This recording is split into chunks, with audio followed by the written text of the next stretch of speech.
A high-stakes meeting between President Trump and Ukrainian President Zelensky took place in Washington yesterday. To offer a perspective, we're bringing on Jacob Olidort, the director of the Center for American Security at the America First Policy Institute.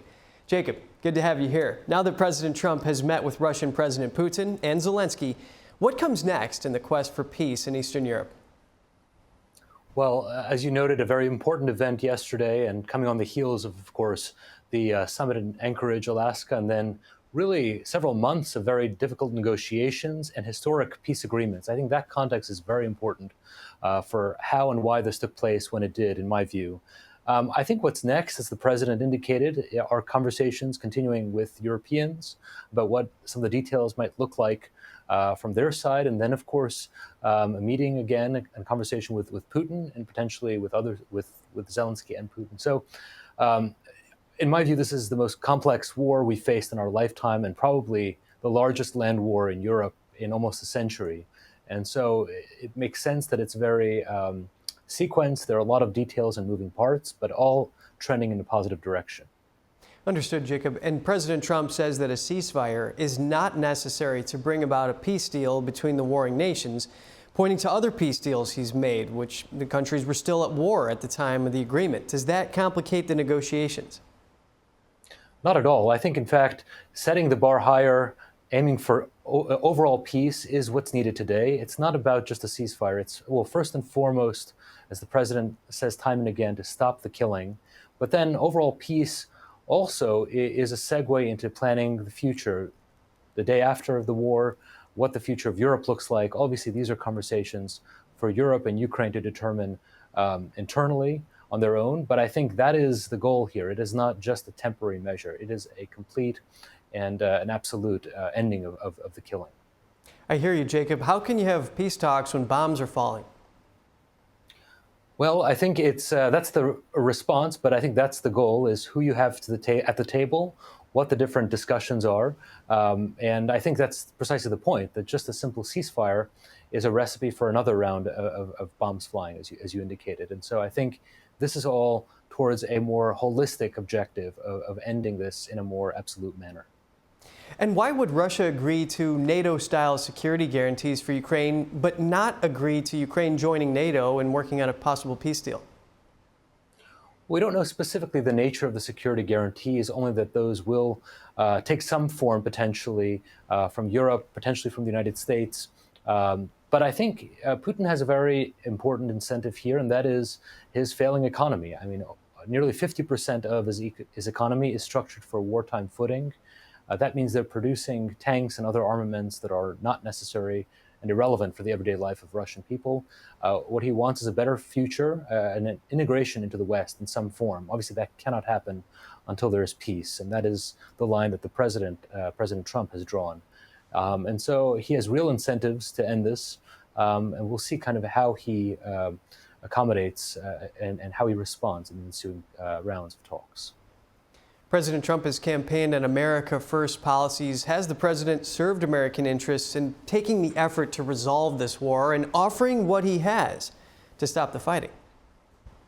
He most definitely has. And as I said, this war, the peace, I should say, that is taking shape right now between Ukraine and Russia, that is coming on the heels of a sequence of peace agreements that have changed global dynamics in historic ways. Azerbaijan and Armenia being a big one, the opening of a new chapter in Syria, and then the military isolation of the Iranian regime. All of that puts Putin into a box, and all of that indicates the global ramifications of bringing this war, which began under Biden's watch, by his abdication of any engagement or any leadership role in mediating a peace agreement.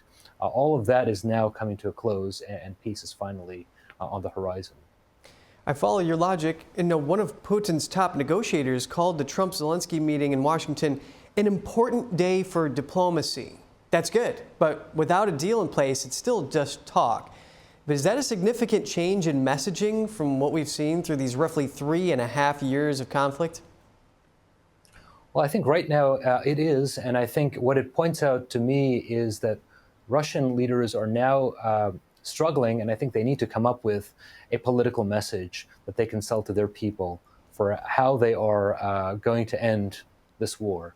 And I think obviously that is something that they haven't had to do as a dictatorship. Obviously, Russia doesn't have to do that.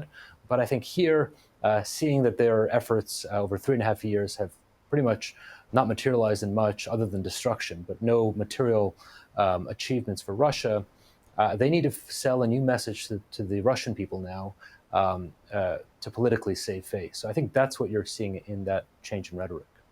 And on that note, Jacob, we've seen Ukrainian efforts to disrupt Russian infrastructure, to bring the war to the Russians. Has that put any pressure on Russian leadership to resolve this conflict?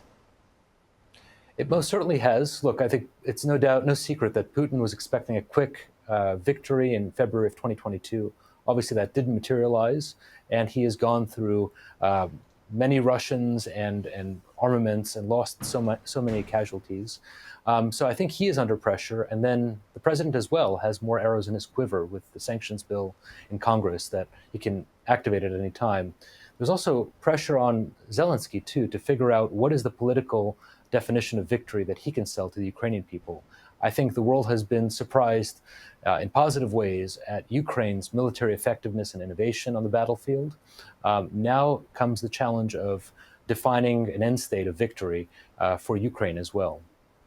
And Trump said that a meeting between Putin and Zelensky is being planned, which would follow a trilateral meeting, including Trump. Is that a realistic possibility, and what can come of it?